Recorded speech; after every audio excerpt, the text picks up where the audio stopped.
Premier ministre, là, sur instruction du président de la République, a acheminé une feuille de route à tous les ministères, y compris l'OMH.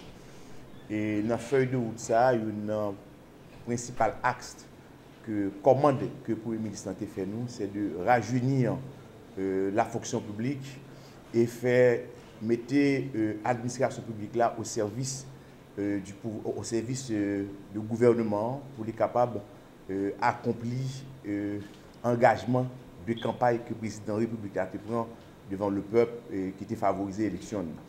Et une condition, c'est pour nous capables d'avoir une administration publique performante, une administration publique efficace, une administration publique d'excellence. Et pour nous arriver à une administration publique d'excellence, il faut que nous privilégions la méritocratie. Ça veut dire que pour intégrer, pour entrer dans la fonction publique, il faut nécessairement passer par la voie de concours.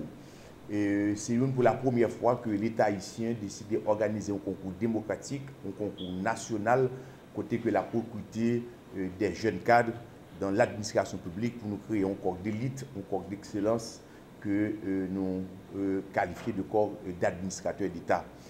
Et que pour favoriser conduite concours ça, dans la transparence, la neutralité, pour que c'est meilleur qui gagne, l'OMH, sous recommandation, instruction Premier ministre, nous décidé de constituer un jury indépendant qui créé avec des représentants, des membres du CESAF. Le CESAF, c'est le Conseil supérieur de l'administration et de la fonction publique. C'est l'organe qui coiffait l'OMH, qui c'est véritable conseil du Premier ministre. Et que dans l'organe, nous avons des membres qui représentent les ministères et nous avons des représentants aussi de la société civile, de grandes personnalités de la société civile, et notamment de l'Université d'État d'Haïti, de l'Office de l'OPC, Office protecteur citoyen, et du Forum privé des affaires, et avec des représentants des ministères, et que ces représentants Mounsao qui constituent ce jury indépendant avec des personnalités reconnues dans le milieu, dans la société, au niveau de l'expertise académique et de moralité et de probité que vous gagnez, et notamment l'expérience que vous gagnez dans la question d'organisation de concours. Donc c'est pourquoi que, à partir de commandes que le président a fait nous, et par lettre aussi du Premier ministre en date du 10 juillet, nous avons commencé ce processus concours-là, et que vendredi dernier, c'était date fin de réception de dossier de candidature, et à partir de jeudi, l'OMH va remettre le dossier ça à ce jury indépendant qui prend en charge d'organiser ce concours démocratique pour que les 50 jeunes hommes ou jeunes femmes qui seront recrutés, vraiment qu'ils aient entré dans l'administration publique sur la base de talent et de mérite, sans qu'il n'y ait pas besoin de parrain, sans qu'il n'y ait pas besoin d'un patron, ni gain, ou quelconque attache politique. Je pense que c'est une grande première et le président encourage nous pour continuer dans le processus ça et que déjà nous allons lancer un autre concours pour nous recruter des jeunes aussi qui pour intégrer les unités d'études et de programmation des ministères. Donc c'est ça que le processus a lancé et c'est l'occasion pour nous remercier l'ensemble de membres du jury et qu'il a ma lecture de arrêté et notamment nos monde qui composent le jury ça. Nous avons le citoyen Alain Gilles qui est vice-recteur université, qui est président jury. Nous avons le professeur Jean-Marie Caïmit qui est membre. Nous avons citoyenne docteur Lourdes Belotte qui est membre. Nous avons le professeur Rode Toussaint qui est membre. Nous avons professeur Fénol Métellus qui est membre. Nous avons le professeur Sandy François qui est membre. Nous avons le professeur Guy-Serge Pompilus qui est membre.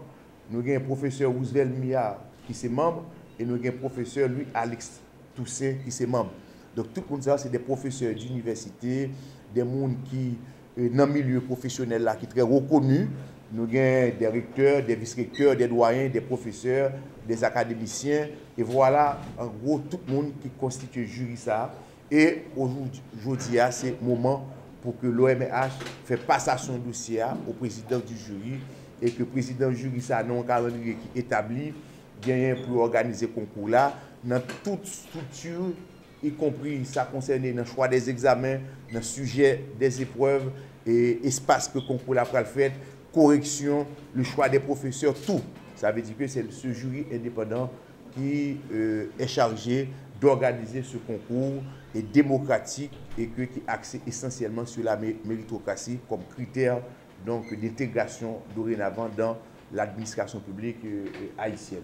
Donc voilà, ça fait que nous avons convoqué la presse pour nous être capables de marquer l'événement ça, que nous estimons que c'est un événement important et crucial, côté que maintenant, dorénavant, comme le veut la loi, comme le veut la Constitution, c'est que l'intégration de la fonction publique se fera désormais par la voie de concours basée sur la méritocratie.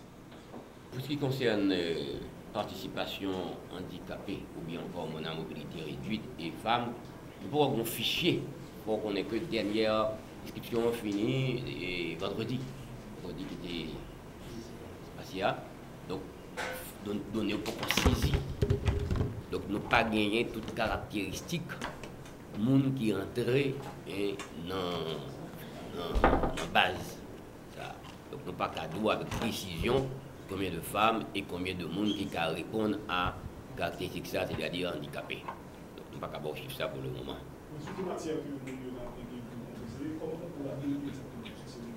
Bon, on a gagné après que le dossier fini étudier pour essayer de répondre à critères qui débattent pour poser candidature, par exemple, est-ce qu'il y a une licence, est-ce qu'il répond aux critères d'âge.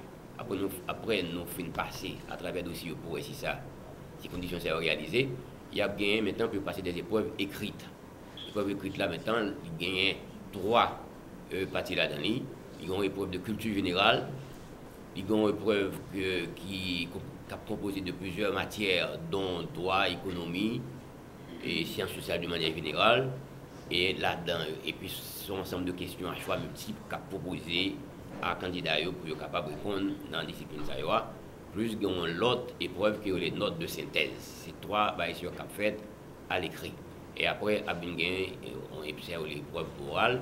Et c'est après ça, la décision à prendre pour qu'on ait que si un candidat admis ou bien si pas admis.